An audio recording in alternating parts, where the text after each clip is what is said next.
Males, cómo no. Somos más listos de lo que éramos hace 50.000 años, claro. Y caminamos hacia algo cada vez mayor y más grande. Bueno, pues resulta que todo esto es falso.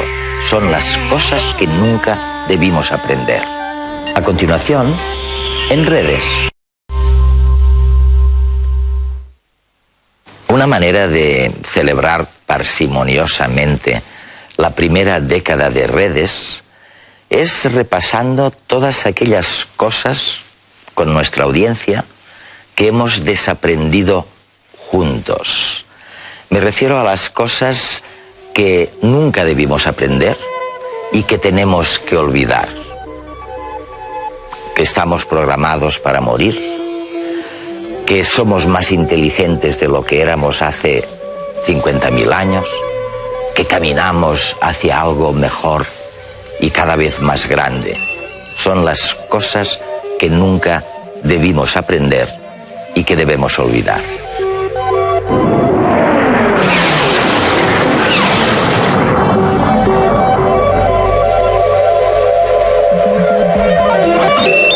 La forma en que entendemos la naturaleza humana.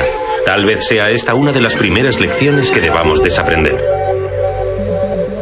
3 décadas de progreso en neurociencia, biología evolutiva y psicología cognitiva nos dan las herramientas para hacerlo. La convergencia de estas 3 disciplinas proporciona una nueva forma de entender la psicología. Una nueva forma de analizar el cerebro, la mente y el comportamiento que está cambiando la manera en la que los científicos abordan cuestiones de siempre y plantean nuevas preguntas. Hablamos de psicología evolucionista.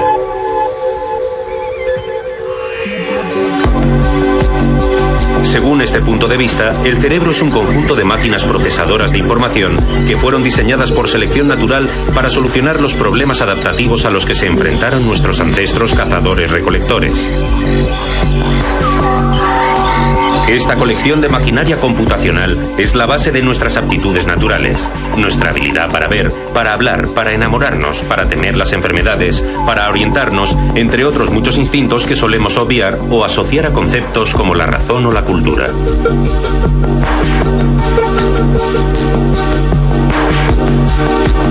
Pero este punto de vista evolucionista en el estudio de la mente humana está en conflicto con las ideas tradicionales.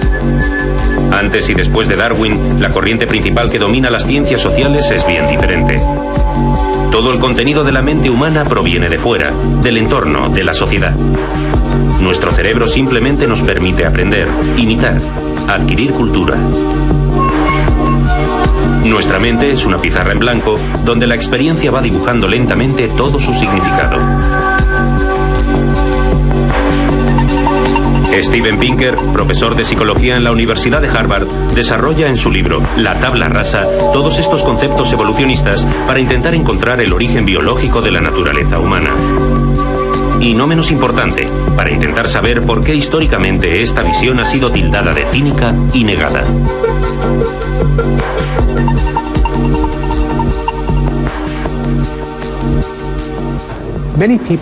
A mucha gente le molesta la idea de que la mente humana sea un producto de la evolución, porque esta es una visión cínica que requiere que los humanos sean violentos y competitivos.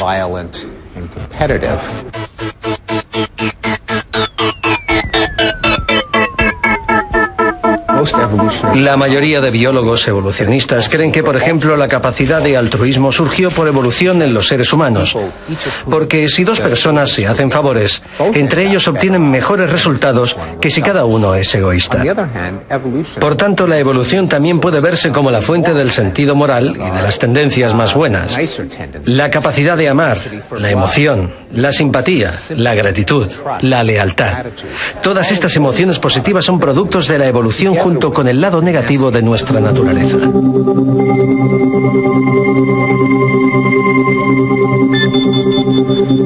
Se trata de concebir nuestra mente y no solo nuestro cuerpo como producto de la evolución. Pero, ¿qué es en realidad la evolución? El conjunto de cambios que se producen a consecuencia de la selección natural. La selección de aquellos genes que proporcionan un comportamiento más adecuado al entorno en el que se vive. La interacción genes-entorno es, por tanto, la clave y también el centro de un debate importante. Imaginemos un jugador ante un videojuego. El jugador responderá a las exigencias del juego y depende de lo que éste requiera, se convertirá en un jugador más táctico o más agresivo. Pero, ¿hasta qué punto se convertirá o hasta qué punto echará mano de unas habilidades tácticas o agresivas que ya tenía? Este es el debate que surge. Genes versus entorno. ¿Qué determina en mayor grado nuestra naturaleza? ¿Qué es más importante, los genes o el entorno? Esta no es una pregunta muy relevante porque si no fuera porque los genes nos proporcionan un cierto tipo de cerebro, el entorno no tendría ningún efecto interesante. Un gato y un niño pueden crecer en el mismo entorno y sin embargo se desarrollan de forma diferente. ¿Por qué? Porque el gato tiene unos genes que lo hacen responder a unas partes del entorno diferentes de aquellas a las que responde un niño. Los seres humanos no son como los juguetes mecánicos que están en el mundo sin procesar ningún tipo de información. Lo que los genes nos proporcionan es la capacidad de reaccionar de forma inteligente a nuestro entorno en formas particulares.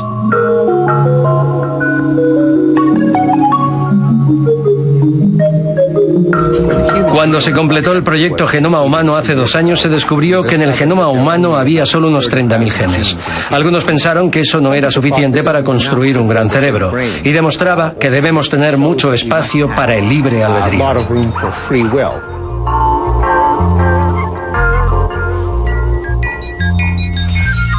Esta supuesta falta de material genético alimenta lo que se ha llamado el mito del fantasma en la máquina.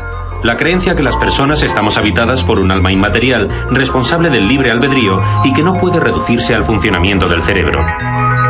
Es una idea muy antigua y enraizada, que está en el trasfondo, por ejemplo, de la polémica por el uso de células madre.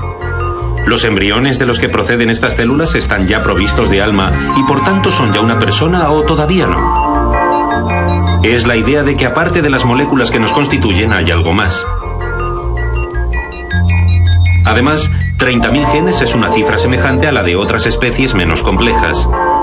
Parece una prueba de que el principal escultor de la naturaleza humana es el entorno porque simplemente no hay genes suficientes para construir algo tan complejo como nuestra mente.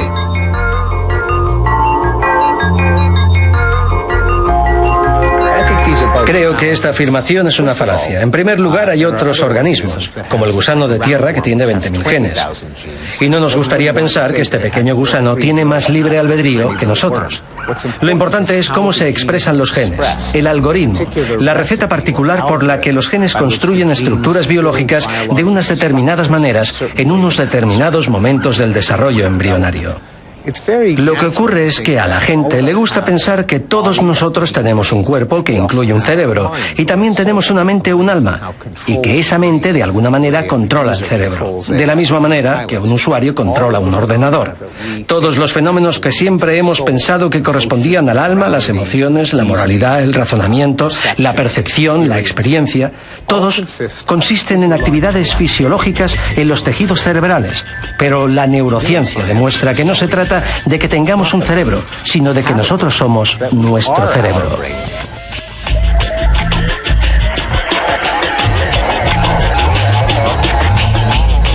¿Y desde cuándo tenemos este magnífico cerebro?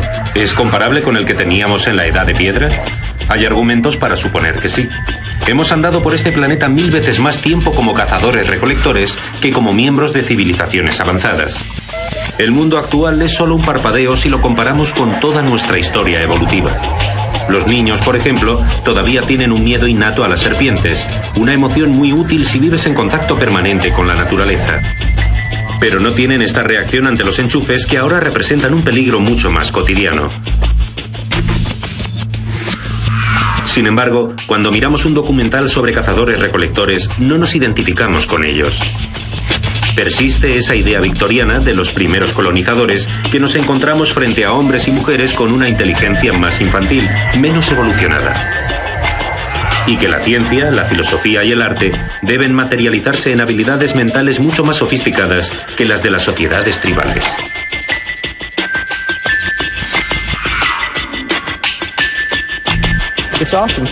A menudo se piensa que la mente de la gente más primitiva tecnológicamente, como los cazadores-recolectores, o la gente de la edad de piedra, es primaria y simple, como la de un niño. Pero en realidad la mente humana de cualquier época y cultura es muy sofisticada. Es evidente que nosotros tenemos ordenadores, coches, lenguaje escrito y matemáticas. Pero personas de todas las culturas pueden leer las emociones de otras personas y los pensamientos, que es algo que los ordenadores todavía no pueden hacer. Y también pueden reconocer caras. Pueden extraer veneno de animales y de plantas. Está claro que hay diferencias entre las sociedades tecnológicamente avanzadas y la de los cazadores-recolectores, pero probablemente las habilidades mentales son las mismas en todas las culturas.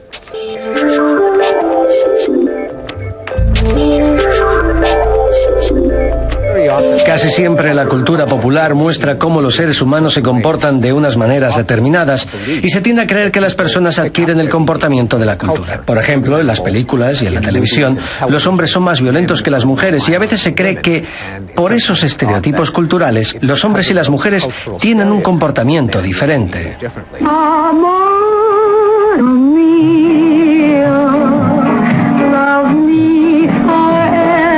Pero, por supuesto, puede que suceda al revés. Que para que una película o un programa de televisión sea plausibles, tienen que reflejar la forma en que las personas realmente se comportan. Y la cultura refleja el comportamiento en lugar de causarlo. Un ejemplo de esto es que en la mayoría de programas culturales los pájaros vuelan y los cerdos no lo hacen. Pero esto no quiere decir que los pájaros aprendan a volar a través de la televisión y los cerdos no. La televisión tiene que reflejar la forma en que funciona el mundo. Puesto que los humanos están profundamente influidos por la cultura, es muy tentador pensar que esta está situada en nuestro exterior y que absorbemos el contenido de la mente del exterior. Pero, ¿de dónde procede la cultura?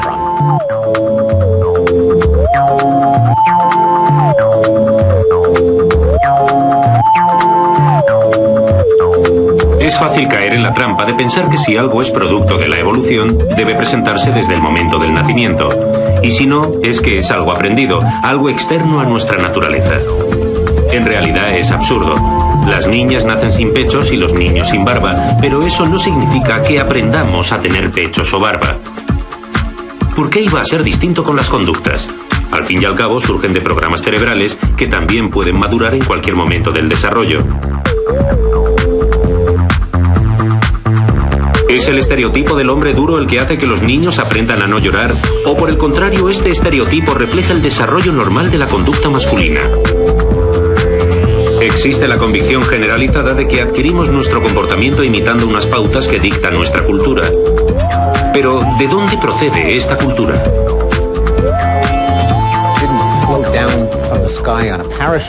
La cultura no ha descendido del cielo con un paracaídas, ni ha venido de Marte. La cultura es el producto de la mente humana. Las personas tienen que inventar palabras y construcciones gramaticales para que existan las lenguas. Hay que inventar formas artísticas. Y para adquirir la cultura, la gente, que no es como fotocopiadoras o grabadoras de vídeo, tiene que interpretar constantemente lo que otros hacen cuando están hablando o creando arte, o cuando están dando ejemplo.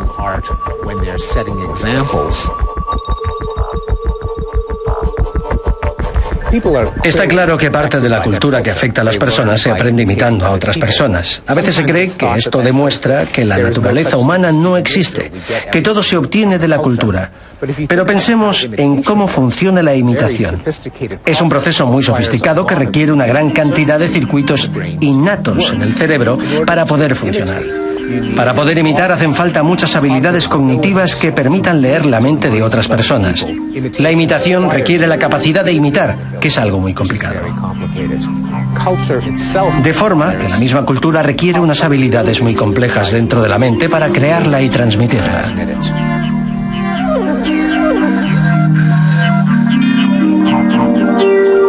¿Cuántas veces habremos usado el concepto instinto primitivo de forma peyorativa?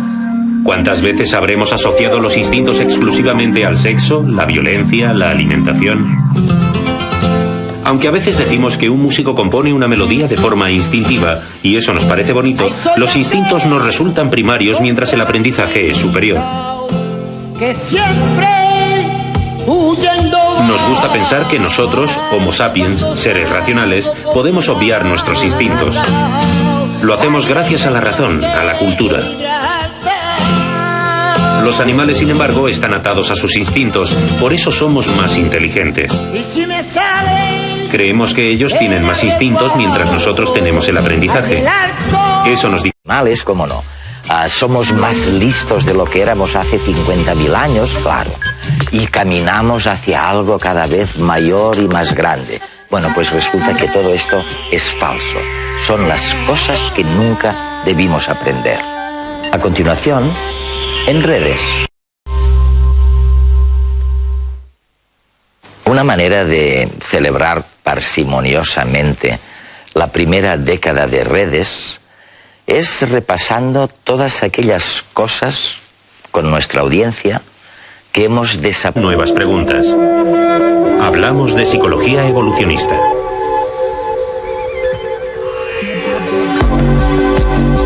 Según este punto de vista, el cerebro es un conjunto de máquinas procesadoras de información que fueron diseñadas por selección natural para solucionar los problemas adaptativos a los que se enfrentaron nuestros ancestros cazadores-recolectores. Esta colección de maquinaria computacional es la base de nuestras aptitudes naturales, nuestra habilidad para ver, para hablar, para enamorarnos, para temer las enfermedades, para orientarnos, entre otros muchos instintos.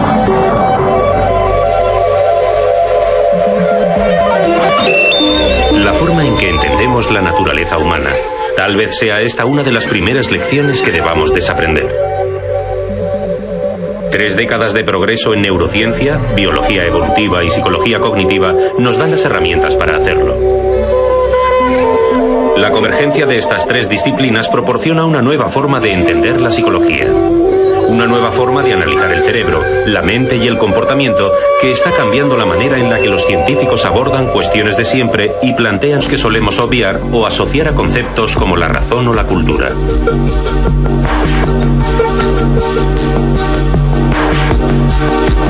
Pero este punto de vista evolucionista en el estudio de la mente humana está en conflicto con las ideas tradicionales.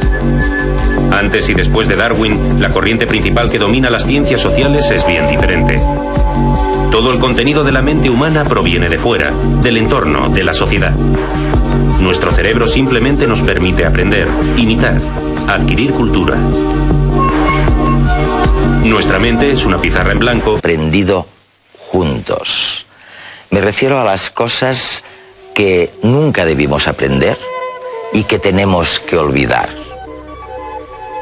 Que estamos programados para morir, que somos más inteligentes de lo que éramos hace 50.000 años, que caminamos hacia algo mejor y cada vez más grande.